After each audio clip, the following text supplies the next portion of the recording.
Ang galing nyo lumapit sa mga tao, ang galing nyo lumapit sa mga botante. Pag magpapanahon na ng eleksyon, puro kayo tulungan nyo kami. Tapos pag nandiyan na kayo sa pwesto, sino tinutulungan ninyo? Mga maiinit na usaping politika, hihimayin at masusing tatalakayin. Wala ba kaming maririnig sa inyo na na para sa bayan naman, puro sarili, pero kami mga tao, hindi nyo tinutulungan, yung mahihirap, hindi nyo tinutulungan. Walang iya naman. Mga issue sa mundo ng showbiz, kikilatisin, kichikahin. Nang nag-iisang Batang Manilenyo, sino pa nga ba? Kundi si Batang Maynila Toids.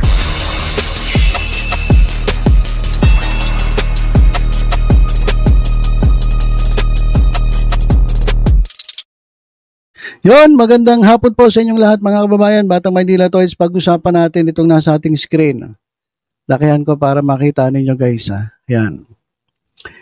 Diyan po sa programa ng Banateros, diyan po sa SMNI na pag-aari ni Apollo Kibuloy, na ngayon po ay pinaghahanap pa rin ng otoridad.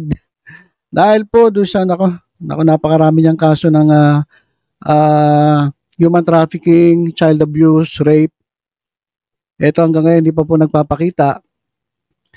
Diyan sa programa ng SMNI, pinag-usapan po ng Banateros at kanila pong guest mga kababayan, itong kanilang paboritong si Jonathan Morales, ex-PDEA agent Morales. Kasi ayon sa kanila, ito raw 2 minutong resulta ng drug test si Bongbong Marcos ay hindi ka paniwala. Kumbaga kine-question ni Jonathan Morales etong 2 minutong resulta ng drug test ni Bongbong Marcos. Actually, to be exact, that is 2 minutes 59 seconds, so almost 3 minutes. So ayon kay Morales, hindi raw po yan totoo. Okay, so ang gagawin ko, pakinggan lang natin guys, hindi ko papakita sa inyo kasi baka maka-copyright tayo. Alright? Kitang-kita pala yung ating upuan dito sa likod. Hindi po ako nakaupo dito sa aking trono. Dito po ako nakaupo sa maliit kong upuan. Anyway, mga kababayan, pakinggan natin itong si Morales at pakinggan natin itong pinagdadaanan niya. Kine-question niya itong 2-minute result ng drug test si Bongbong Marcos. Pakinggan po natin. Yung resulta po, yung 2 minuto, katakataka po yun. Hindi po ganun, yan, talagang humigit kumulang, mga 3 oras. So, nagmamarunong si Morales, guys. Nagmamarunong. Kahit hindi naman siya doktor o laboratory technician o isang medical practitioner. Siya ay isang dismissed PDEA agent.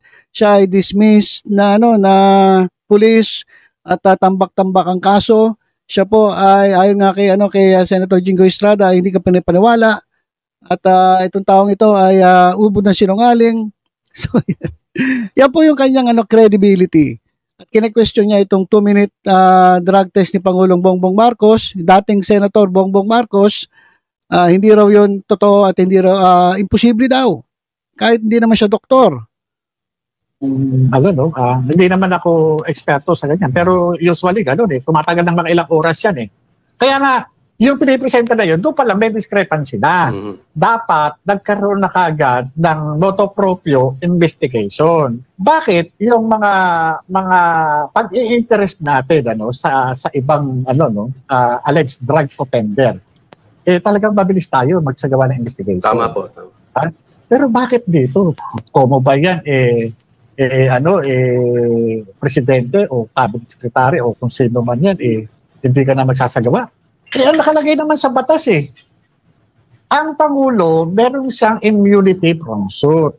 Pero wala siyang immunity para sa investigation o sa drug test. Ang tanong ng taong bayan dito, ano ba ang endgame ninyo sa pag-aamin ng ganyan na kayo yung mismong pumirma doon? Pangalawa, okay, so hindi na natin pag-usapan yung ibang issue. Tatalakayin lang natin ngayon yung 2-minute drug test na isinagawa dito kay dating senator na ngayon ay Presidente Bongbong Marcos. Sabi ni Morales, imposible daw yun.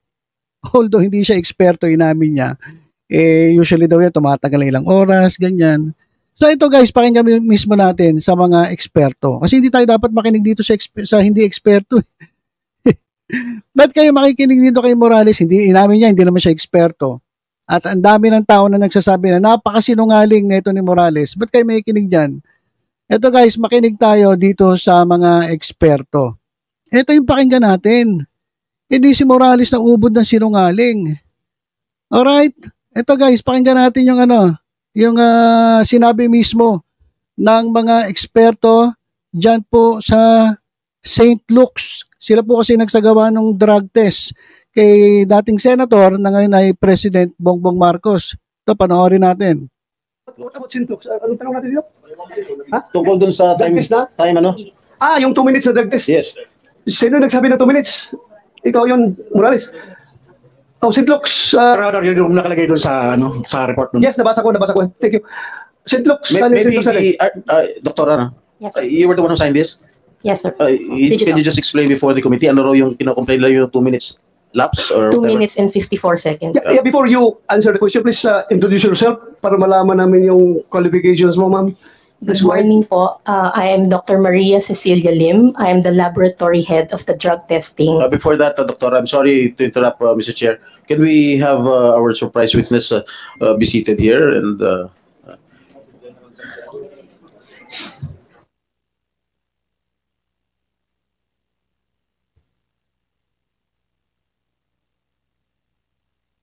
he is the former PDEA chief. Of course, you know him very well, Mr. Chair. Yes, in fact, another former PDEA chair here, PDEA Director General, General Kakdak, my former senior officer in the PNP, kahit na may sakit siya, pumunta siya dito. Inoperahan siya sa likod, pumunta siya dito. So, thank you, sir, for coming over. Thank you. You did not let me down. Thank you, sir, for the invitation. And also, my upperclassman, the former officer of the PNP, General Pilisardo Serapio. Sir, thank you. Again, you didn't let your underclassman down. Thank you for coming over. Salamat, sir. Chairman, Mr. Point Yes. of order, Mr. Chairman. Huh? Point of order. Yes, why? Where do we start? With the surprise or... St. Luke's muna, St. Luke's muna. Please continue, ma'am. At saka yung... sige. Go ahead, continue. St. Luke's. So head po ako ng drug testing laboratory ng St. Luke's Medical Center, Global City.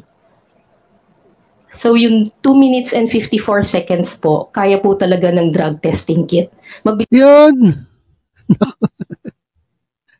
St. Luke's nagsabi eksperto nagsabi, yung 2 minutes na drug testing, ginamit ang drug testing kit, ay posible. Di supalpalagad, etong si Morales, na kung may questionin mo, hindi ka naman doktor. Isa kang PDEA agent na na-dismiss, sa ubod ng sinungaling, na wala na atang naniniwala sa'yo, si Bato na lang ata. Questionin mo yung 2 minutes na resulta ng drug test. Eto. Diretsuhan na, sinabi, pwede po yun, legit po yun, pwede po yung 2 minutes mahigit na drug testing, gamit ang drug testing kit. Itong si Morales, supalpal na naman mga kababayan eh. Sabi ko sa inyo, huwag kayo maniniwala basta-basta kay Morales, napakaubod ng sinungaling at nagmamagaling, hindi naman siya, ang dami niyang tinatake ng mga issue, hindi naman siya eksperto. Nagmamagaling lang po talaga itong si Morales. Ito, dire-diretso na natin. So, ibig sabihin, pwede po, legit po yung ganong klaseng kaikli na 2 minutes mahigit na drug testing using a drug testing kit. Bilis pong lumabas yung resulta. Yung mga sinasabi po nilang 5 minutes, yun po yung maximum time na i-allow namin na lumabas yung line ng drug test. Pag lumabas po yung linya, hindi na mawawala yun, negative na kayo. Pero yung naghihintay kayo na mag-a-appear yung linya, hanggang 5 minutes po yung maximum. So we can get, 40 to 50 seconds, may resulta na po. 40 to 50 seconds, may resulta na. So yung doubt nila na 2 minutes so fast is not improbable and is not impossible. Correct, sir. Correct? Yes, sir. Okay. May linya ba lumabas, Doktora?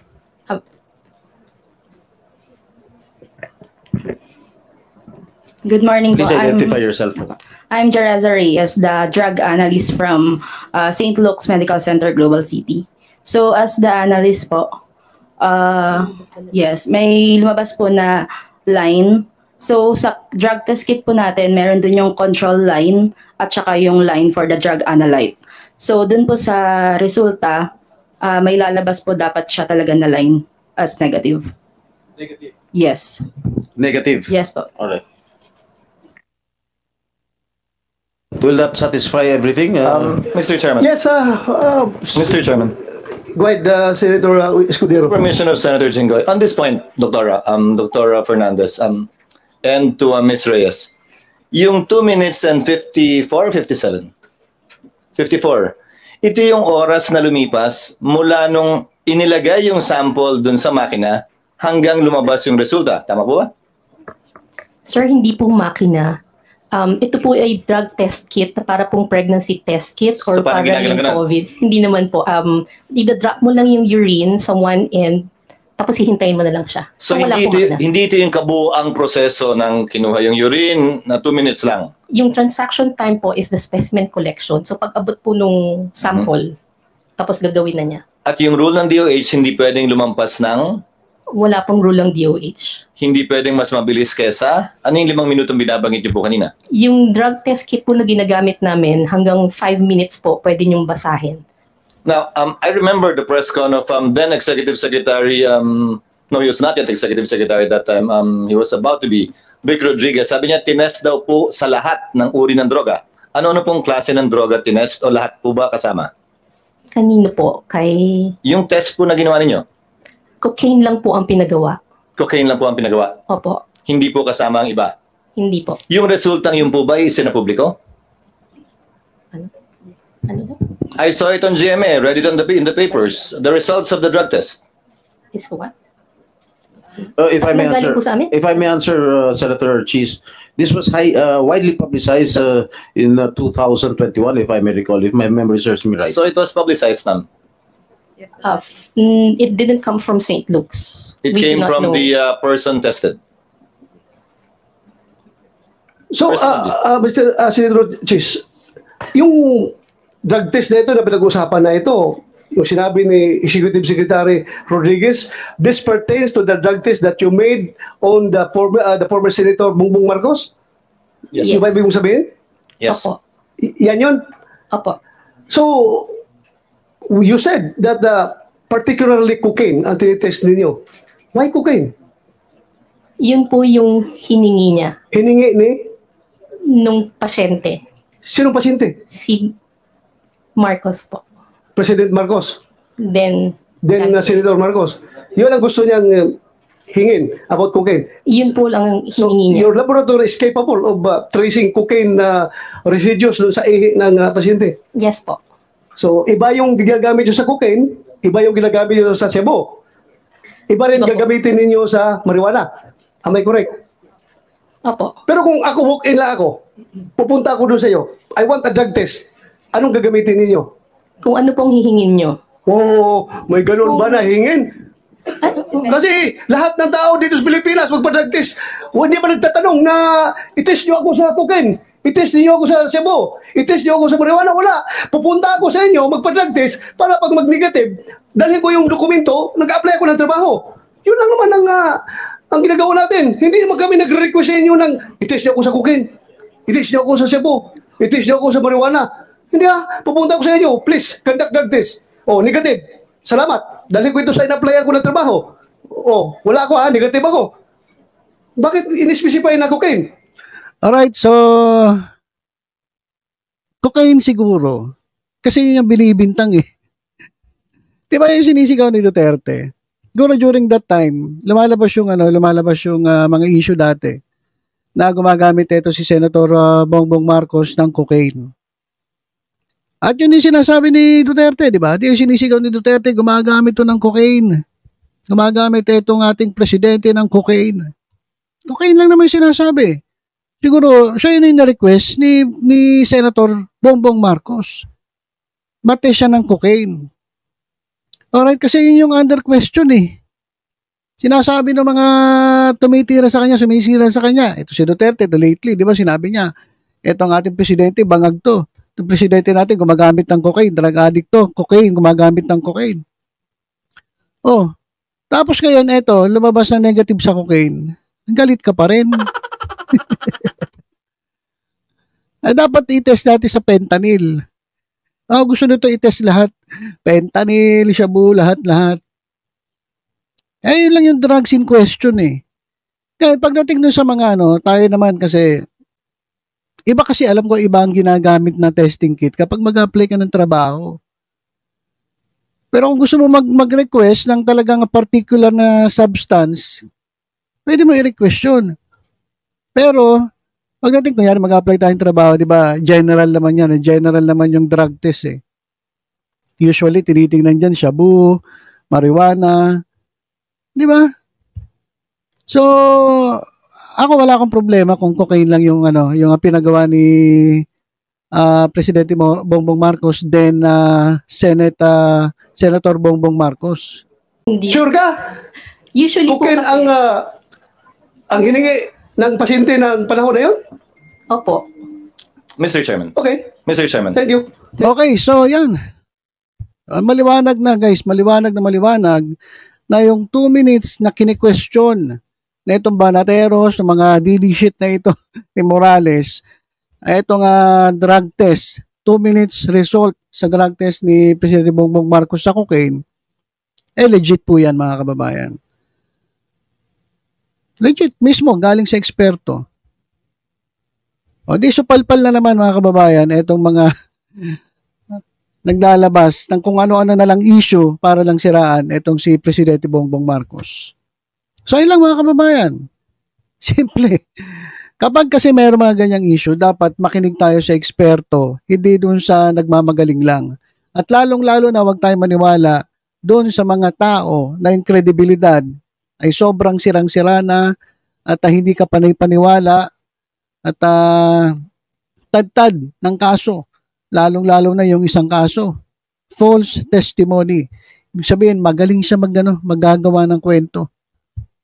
Kaya mag-iingat po tayo sa mga ganong klaseng tao.